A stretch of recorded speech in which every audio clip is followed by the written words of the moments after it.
Boom di iscritti al fondo e nuova presidenza al centro della 47esima Assemblea dei Soci di Solidarietà Veneto, fondo pensione regionale, che si è svolta a Creazzo, nel Vicentino. Approvato il bilancio 2022, che registra il più alto numero di adesioni, e nel 2023 gli iscritti hanno già superato quota 140.000, con quasi 19.000 aziende associate. Il bilancio 2022 è un bilancio positivo, ma è positivo soprattutto perché matura nell'anno più difficile, nell'annus horribilis della finanza, potremmo dire. Ecco, Solidarietà Veneto è riuscito a crescere come dimensione, come numero di iscritti, anche in quest'anno particolarmente complicato. Penso che decisiva da questo punto di vista sia stata la presenza del fondo nel territorio ed è stato capace con il suo personale di prestare attenzione alle esigenze di tanti lavoratori che hanno chiesto cosa stesse succedendo nei mercati finanziari, con la guerra, la crisi energetica, l'inflazione, il rialzo dei tassi, numero di adesioni record, oltre 7.200, e una crescente sensibilità da parte soprattutto dei giovani, legata probabilmente alla consapevolezza sul fatto che l'Italia, ahimè, sta cambiando, c'è un gravissimo problema demografico che travalica anche la questione strettamente previdenziale, ma che impatta e impatterà naturalmente sulle future pensioni.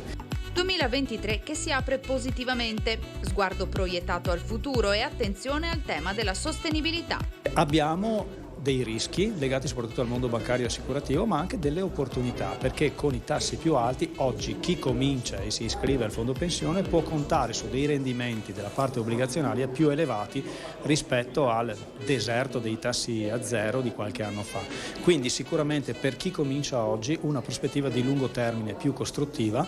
più positiva, che speriamo si possa anche esplicare nel senso della sostenibilità degli investimenti, dato anche che i fondi pensione sono partecipi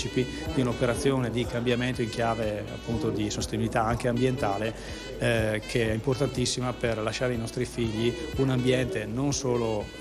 fisico ma anche economico migliore di quello che oggi abbiamo. Eletto il nuovo presidente Paolo Bizzotto, classe 1958, originario di Castelfranco Veneto e per oltre 30 anni impegnato nella CISL. Assemblea in cui il presidente uscente, Domenico Noviello, ha tracciato un bilancio del mandato triennale ricordando i numeri relativi al patrimonio del fondo. Numeri importanti, abbiamo un patrimonio di 2 miliardi di euro,